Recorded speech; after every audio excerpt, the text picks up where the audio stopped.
Hello friends, super magic रसोई में मित्रों हूँ आपનું સ્વાગત કરું છું। આજે હું ગુવારના શાકની રેસીપી તમારી સાથે શેર કરું છું। તો તમને ચોક્કસ આ વિડીયો ગમશે, ગમે તો લાઈક કરજો, શેર કરજો અને સબસ્ક્રાઇબ કરવાનું તો ભૂલતા જ નહીં। અને મિત્રો બાજુમાં રહેલું બેલ આઇકનને પણ પ્રેસ કરજો, જેથી કરીને મારા ઓલ વિડીયોની રેસીપી તમને મળતી રહેશે।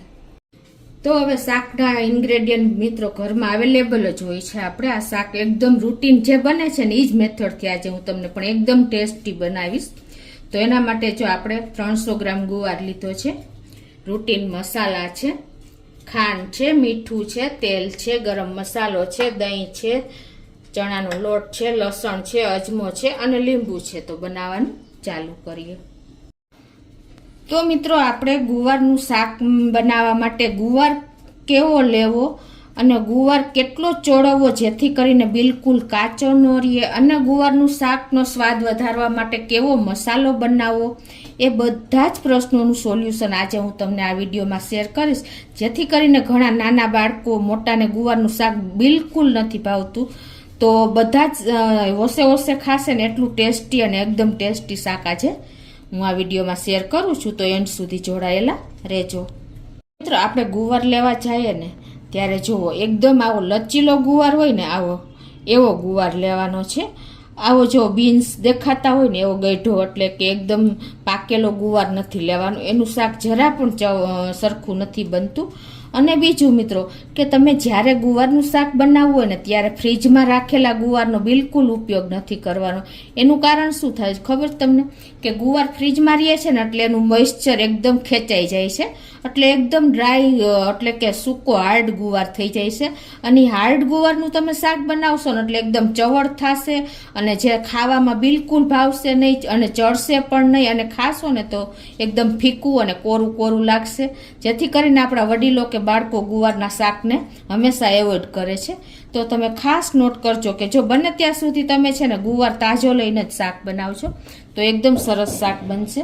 તો હવે પહેલાં તો આપણે આ ગુવારને આ સિંગને આગળ પાછળથી ડંઠલ દૂર કરી અને એને મીડિયમ સાઇઝના આપણે કટકા કરી લેશું। આ રીતે તમારે જે અનુકૂળ હોય એ પ્રમાણે તમે કટકા કરી શકો છો। તો આ રીતે હું બધો જ ગુવારને કટિંગ કરી લઉં છું। તો આ રીતે જો આપણે બધો ગુવાર સમારી લીધો છે, અને હવે આપણે શાકનો સ્વાદ વધારવા માટે એક સ્પેશિયલ તાજા લસણની ચટણી બનાવશું। તો એના માટે મેં અત્યારે 8 થી 10 કળી લસણ લીધું છે, એને આપણે બોલમાં નાખી દેશું। અને આમાં આપણે 1/4 ટીસ્પૂન જેવું મીઠું નાખી અને આને આપણે ટોચી લેશું। મીઠાના હિસાબે તમારું લસણ એકદમ સરસ પેસ્ટ થઈ જશે આ રીતે જો। અને હવે આમાં આપણે 2 ટીસ્પૂન જેવું કાશ્મીરી લાલ મરચું નાખી દેશું। અને પેસ્ટને આપણે ઘટ બનાવવા માટે અત્યારે 1/2 ચમચી જેવું આપણે ધાણા જીરું નાખી દેશું, અને એને આપણે આ રીતે મિક્સ કરી અને પેસ્ટ બનાવી લેશું। ધાણા જીરુંના હિસાબે મિત્રો આપણું છે ને શાકનો રસો એકદમ ઘટ બનશે। ઘણી વખત શું થાય છે કે આપણે શાક સર્વ કરીને ત્યારે રસોનો રેલો થાય છે, પણ તમે જો આ રીતે ધાણા જીરું થોડીક ક્વોન્ટિટી વધારી દેશો ને તો એકદમ ટેસ્ટ પણ વધારશે અને તમારો રસો પણ એકદમ આપણે શાકમાં બાઇન્ડિંગનું કામ કરશે। આ રીતે આપણી પેસ્ટ તૈયાર થઈ ગઈ છે। મિત્રો આપણે ગુવારનું શાક ઝડપથી બનાવવું હોય સવારની ભાગદોડમાં, તો આ રીતે આપણે કુકરમાં જ બનાવશું। ગેસની ફ્લેમ ચાલુ કરી અને મીડિયમ ફ્લેમ ઉપર આપણે ગુવારના શાકમાં થોડુંક આપણે ચડિયાતું તેલ નાખશું। અત્યારે હું 3 ટેબલ સ્પૂન જેવું તેલ નાખું છું।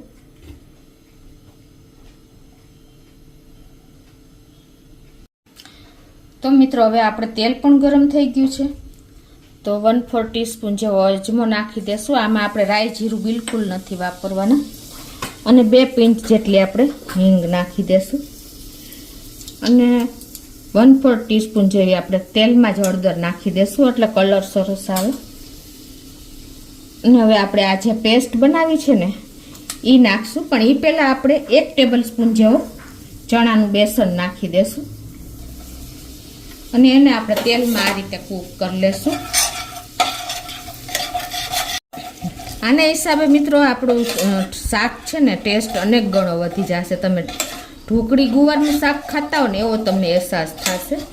જો આ રીતે તમે તેલમાં નાખશો ને ચણાનો લોટ એટલે એકદમ સરસ આપણો લોટ પણ કૂક થઈ જશે અને કચાશ પણ દૂર થઈ જશે.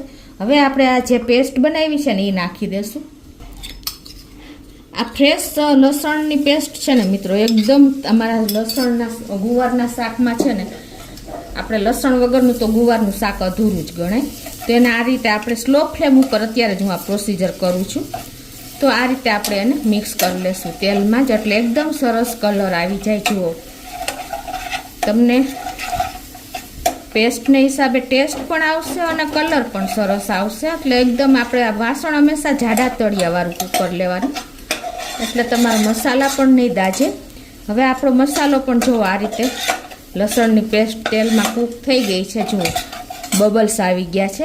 હવે આ સ્ટેજે આપણે 1/4 કપ જેટલું આપણે દહીં નાખી દેશું અને ગેસની ફ્લેમ સાવ સ્લો કરી નાખશું એટલે આપણું દહીં ફાટે નહીં. અને એને કન્ટિન્યુ આપણે આ રીતે ચલાવી લેશું.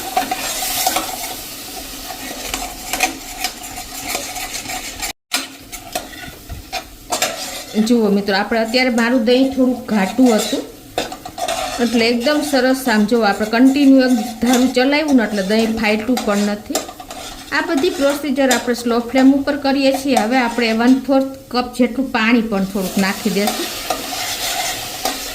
એટલે કે 2 થી 3 ચમચી જેવું થાય મિત્રો. એટલે આપણી પેસ્ટ સરસ તેલમાં કૂક થઈ જશે અને આપણો મસાલો પણ નહીં દાજે. આટલી પ્રોસિજર કરશો ને મિત્રો કાંઈ બધા ઘરના જ ઇન્ગ્રેડિયન્ટ છે પણ તમારા શાકનો ટેસ્ટ એકદમ આંગળા ચાટો ને એવો આવી જશે. હવે આ સ્ટેજે આપણે જો બબલ્સ પણ આવી ગયા છે અને તેલ પણ છૂટું પડી ગયું છે. આપણે ત્યાં સુધી આપણે મસાલાને કૂક કરી લેવાનો છે. આ રીતે આપણે 1-2 મિનિટ આપણે જો કૂક કરી છે એટલે તેલ છૂટું પડી ગયું છે. અને આમે તમે દહીં નાખશો ને એટલે તમારા ઓછા તેલમાં પણ તેલ દેખાશે. હવે આપણે આ બધો ગુવાર જે સમાયેલો છે ને એ આમાં એડ કરી દઈશું અને એને આપણે મિક્સ કરી લેશું આ રીતે મસાલા સાથે જ. મિત્રો આપણે શું કરીએ છીએ શાકનો ટેસ્ટ કેમ નથી આવતો એનો સવાલનો જવાબ હવે હું તમને આપું છું કે આપણે આ રીતે મસાલો નાખીને અને શાક નાખીને અને સીધું પાણી નાખી દઈએ છીએ અને સીટી લઈ લઈએ છીએ કુકરની. તો એ શાકનો ટેસ્ટ ક્યારેય નહીં આવે કેમ કે તેલ પાણી બધું અલગ જ રહેશે. આ મસાલો છે ને આપણા શાકમાં 2 મિનિટ સ્લો ફ્લેમ ઉપર કૂક થશે ને એટલે એકદમ સરસ અંદર ચડી જશે તો જ શાકનો ટેસ્ટ આવશે. એટલે કોઈ પણ શાક તમે કરો મિત્રો આ ખાસ યાદ રાખજો કે તમારે 2 થી 3 મિનિટ આ રીતે કૂક કરવાનો શાક મસાલા અને તેલ સાથે. એટલે શું થશે બધું અંદર તમારે એનો ટેસ્ટ આવી જશે. અને મિત્રો મેં તમને સ્ટાર્ટિંગમાં કીધું કે કોઈ પણ શાક તમે બનાવો ને તો બને ત્યાં સુધી તમારે ફ્રીજમાં રાખ્યા વગર બનાવશો ને તો એ શાકનો ટેસ્ટ અલગ જ આવશે. આપણે ઘણી વખત ગુવાર ચવડ થઈ જાય છે, ચડતો નથી અને ખાધા પછી પણ આપણને પોચો નથી બનતો, એકદમ ચવડ લાગે છે અને ભાવતું નથી શાક. બધા કારણો એ જ છે કે આપણે ફ્રીજમાં રાખીને એટલે એનું મોઇસ્ચર શોષાઈ જાય છે, ખેંચાઈ જાય છે એટલે ગુવાર એકદમ કડક થઈ જાય છે. પછી એનું શાક કરો ને તો બિલકુલ મીઠું નહીં લાગે. જો અત્યારે આપણે બધો કોટેડ થઈ ગયો છે. 3 થી 4 મિનિટ મેં આ રીતે કન્ટિન્યુ ચલાવ્યો છે. આટલું પ્રોસિજર કર્યા પછી જ તમારે પાણી એડ કરવાનું મિત્રો. અત્યારે સ્લો ફ્લેમ ઉપર જ આપણે આ બધું કરી રહ્યા છીએ તો જ આ રીતે કૂક થશે. આમાં આપણે આ 300 ગ્રામ ગુવાર છે ને તો 1/4 કપ જેવું પાણી નાખી દેશું. અને પાણીની ક્વોન્ટિટી પણ તમારે ડિપેન્ડ એના ઉપર રહેશે તમારે કોની જોડે ગુવાર ખાવો છે, ખીચડી જોડે ખાવો છે, રોટલી ભાખરી જોડે ખાવો છે. જો તમારે શાક ભાખરી કે રોટલા સાથે ખાવું હોય ને તો 1/2 કપ જેવું જ પાણી નાખવાનું. પણ જો તમારે ખીચડી જોડે ખાવો હોય ને તો તમારે 1/4 કપ જેવું પાણી નાખી દેવાનું. એટલે આ રીતે આપણે થોડુંક પાણી નાખી અને આ રીતે મિક્સ કરી લેશું.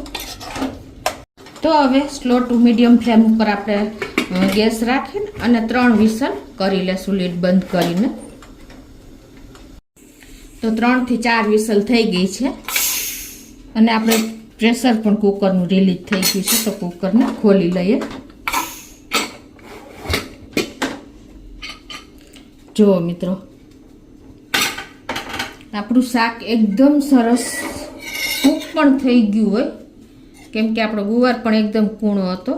અને જો આટલો રસો મેં રાખ્યો છે કેમ કે આપણે આમાં બેસન વાપર્યું છે, એટલે ધીમે ધીમે થોડોક થીક થઈ જશે. બરાબર. અને એનો રસો જુઓ એકદમ થીક છે, જુઓ છે ને.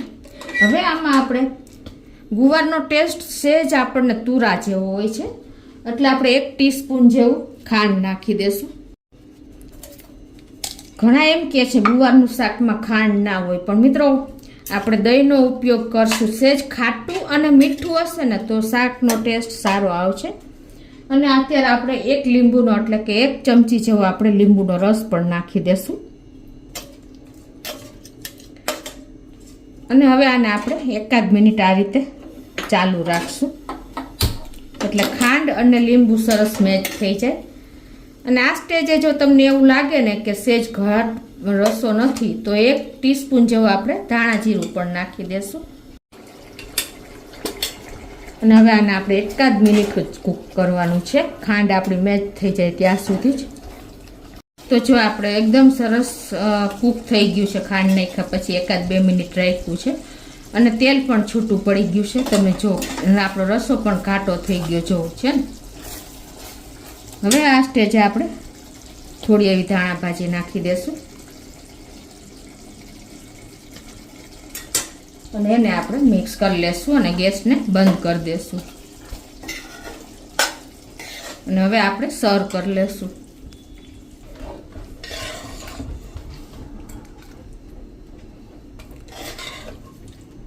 તો મિત્રો એકદમ જો આપણે રસો પણ એકદમ માપનો જ તૈયાર થયો છે, જો એટલો જ.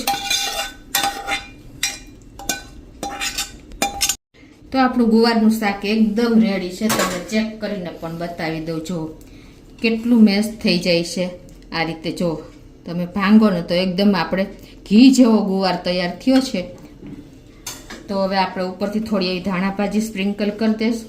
તો મિત્રો તમે ચોક્કસ એક વખત આ રીતે ટ્રાય કરજો આ મેથડથી.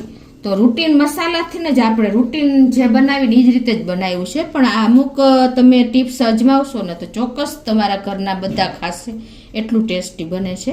તો તમને ગમે તો લાઈક કરજો, શેર કરજો અને સબસ્ક્રાઈબ કરવાનું તો ભૂલતા જ નહીં.